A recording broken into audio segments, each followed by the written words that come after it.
சாம்பாருக்கு காய் வேக போட போகிறேன். தடியங்காய், பச்சை மிளகாய், சின்ன வெங்காயம், கல் உப்பு, சாம்பாருக்கு தேவையான வத்தல் பொடி, தண்ணி ஊற்றி காயை வேக போட்டுடலாம். நிறைய தண்ணி வேண்டாம், ஏன்னா தடியங்காலே தண்ணி இருக்கும். அதனால் இவ்வளோ தண்ணி ஊற்றினா போதும். காயை வேக போட்டுடலாம்.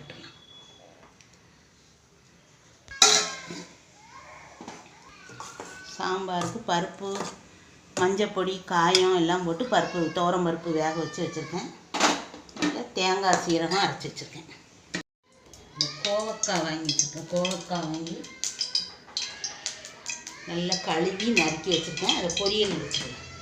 பொரியலுக்கு தாளிச்சுருக்கேன். கடுகு உண்மை பருப்பு,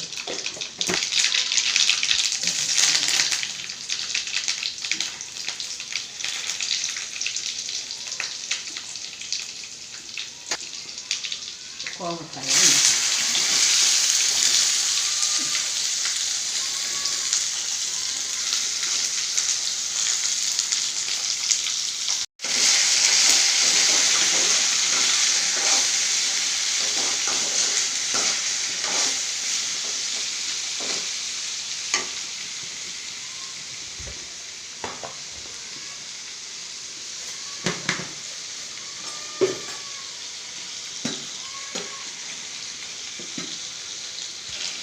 கோவக்காய்க்கு உப்பு சேர்த்துக்கலாம். கல் உப்பு தான் போடணும். அதுலேயே நல்ல நீர் ஊறி அதில் இருக்க எண்ணெயிலே வேகும்.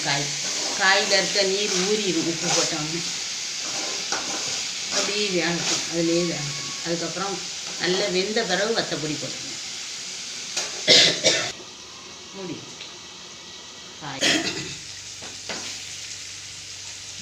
தடியங்காய் சாம்பாருக்கு அவிஞ்சிட்டு இப்போ அடுப்பை ஆஃப் பண்ணிட்டேன். இப்போ கோவக்காய் நல்லா அரை வேக்காடுக்கு நல்லா வெந்துக்கிட்டு இருக்கு. அந்த எண்ணெயிலே நல்லா வதங்கிக்கிட்டு இருக்கு. இப்போ வத்தல் பொடி சேர்த்துக்கலாம்.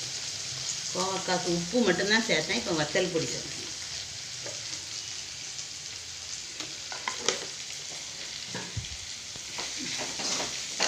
வேறு தேங்காயெல்லாம் சேர்க்கலை. வத்தப்பொடியும் வெறும் உப்பும் வத்தப்பொடியும் தான் போட்டு வதக்க போகிறேன். நல்லா இருக்கும். நல்லா முறுக்கெல்லாம் வதக்கி சாப்பிட்டா சூப்பராக இருக்கும். சாம்பாருக்கு நல்ல டேஸ்ட்டாக இருக்கும். போட்டுக்கிறேன்.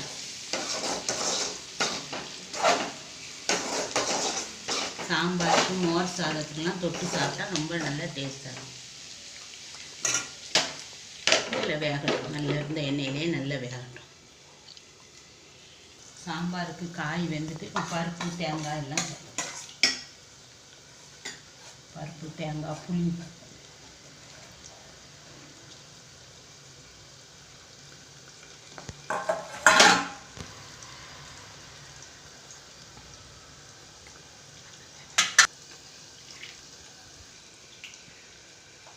சாம்பாருக்கு புளி சேர்த்துக்கலாம். புளி காய்ச்சி வச்சு சாம்பாருக்கு பருப்பு தேங்காய் புளியெலாம் ஊற்றிருக்கோம். அதுக்கு கொஞ்சம் உப்பு சேர்த்துக்கலாம். சாம்பாருக்கு தண்ணி தேவையான தண்ணியை சேர்த்து கரெக்டாக வச்சுக்கிட்டு இப்போ தாளித்து ஊற்றி சாம்பாரை கொதிக்க விடணும். சாம்பார் கறி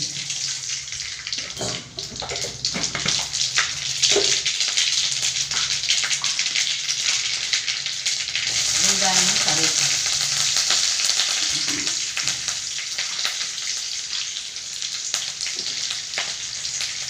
தாளிசம் ரெடி ஆயிடுச்சு. சாம்பாரில் சேர்த்தாச்சு. இப்போ கலக்கி விட்டு கொதிக்க விட்டுறலாம். சாம்பார் அடுப்பில் வச்சு கொதிக்க வச்சு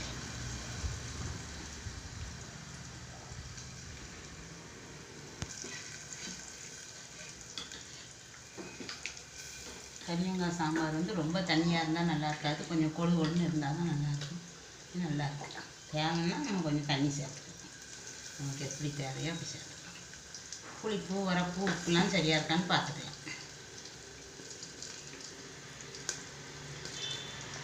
எல்லாம் ஊற்றி விட்டுறேன்.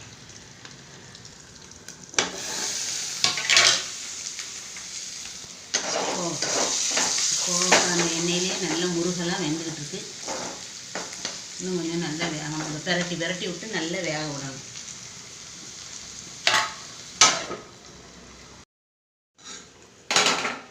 குழம்பு கொதிக்க ஆரம்பிச்சிட்டு இப்போ இன்னும் மூடி வச்சுருந்தா கொதித்து பொங்கி சிந்திடும் பருப்பு தேங்காயெல்லாம். அதனால் இப்போ கொதிக்க ஆரம்பித்த உடனே கலக்கி விட்டு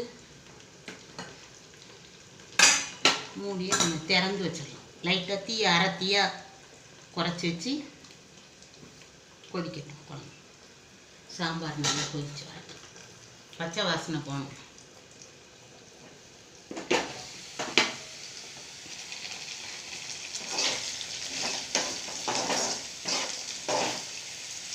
கோவக்காய் நல்லா அந்த எண்ணெயிலே வதங்கிட்டு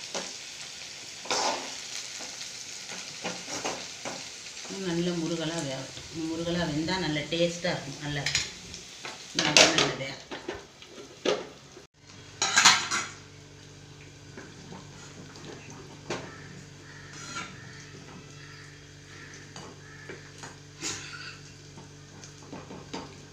சாம்பார் நல்லா கொதித்து பச்சை வாசனைலாம் போயிட்டு இப்போ அடுப்பு ஆஃப் பண்ணிடுறேன்.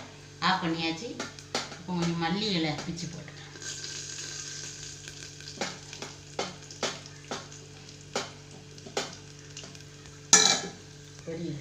பொரியலை கோவக்காய் நல்ல முருகலாக நல்லா வெந்துடுது. கோவக்காய் நல்லா அந்த எண்ணெயிலேயே நல்லா வெந்து முருகலாக நல்லா வெந்துட்டு நல்லா டேஸ்ட்டாக இருக்கும் சாப்பிட. மோர் சாதம், தயிர் சாதம், சாம்பார் சாதத்துக்குலாம் ரொம்ப டேஸ்ட்டாக இருக்கும். ஆஃப் பண்ணி இறக்கிடணும். அடுப்பு ஆஃப் பண்ணி இறக்கி கத்திரிக்காய் பொரியல் வைக்க போகிறேன். இப்போ கத்திரிக்காய்க்கு ரெடி பண்ணுறேன். கத்திரிக்காய் பொரியலுக்கு என்ன செய்யுது?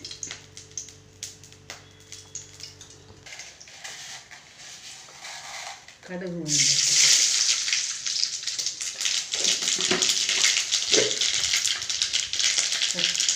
கடுகு வச்சுட்டு இப்போ வெங்காயம் கருவேப்பிலை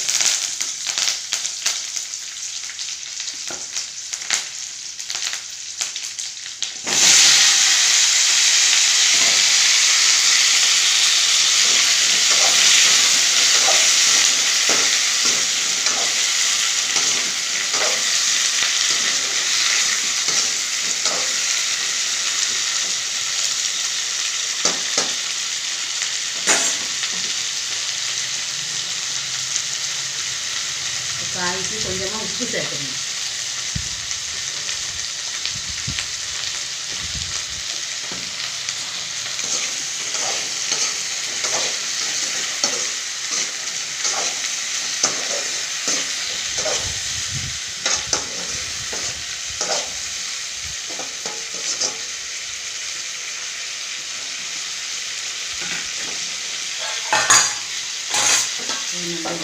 கொஞ்சம் வெந்த பிறகு வத்தல் பொடி சேர்க்கணும்.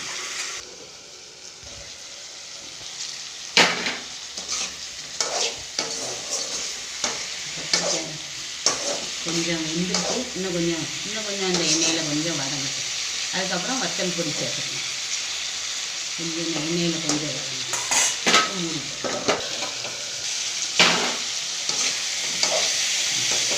இப்போ நல்லா அரை வேக்காடுக்கு மேலே நல்லா வதங்கிட்டு இப்போ வத்தல் பொடி சேர்த்துக்கணும்.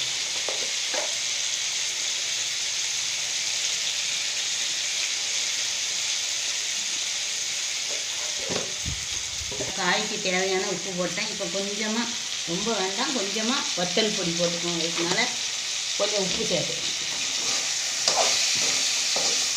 கத்திரிக்காய்க்கு நிறைய உப்பு போடக்கூடாது. போட்டால் டக்குன்னு உப்பு அதிகமாக இருக்கும். காணாட்டா பார்த்துட்டு சேர்த்துக்கணும்.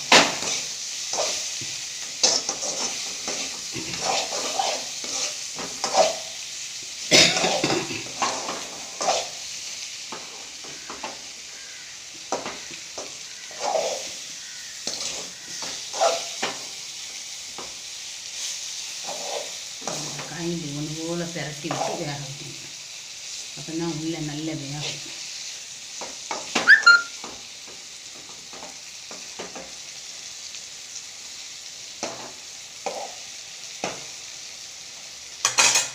மூடி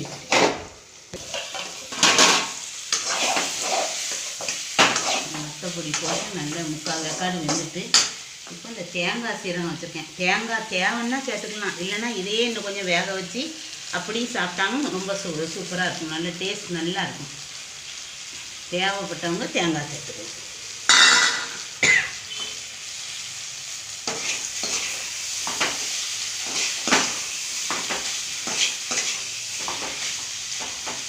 தேங்காயிலே இன்னும் கொஞ்சம் வேகணும்.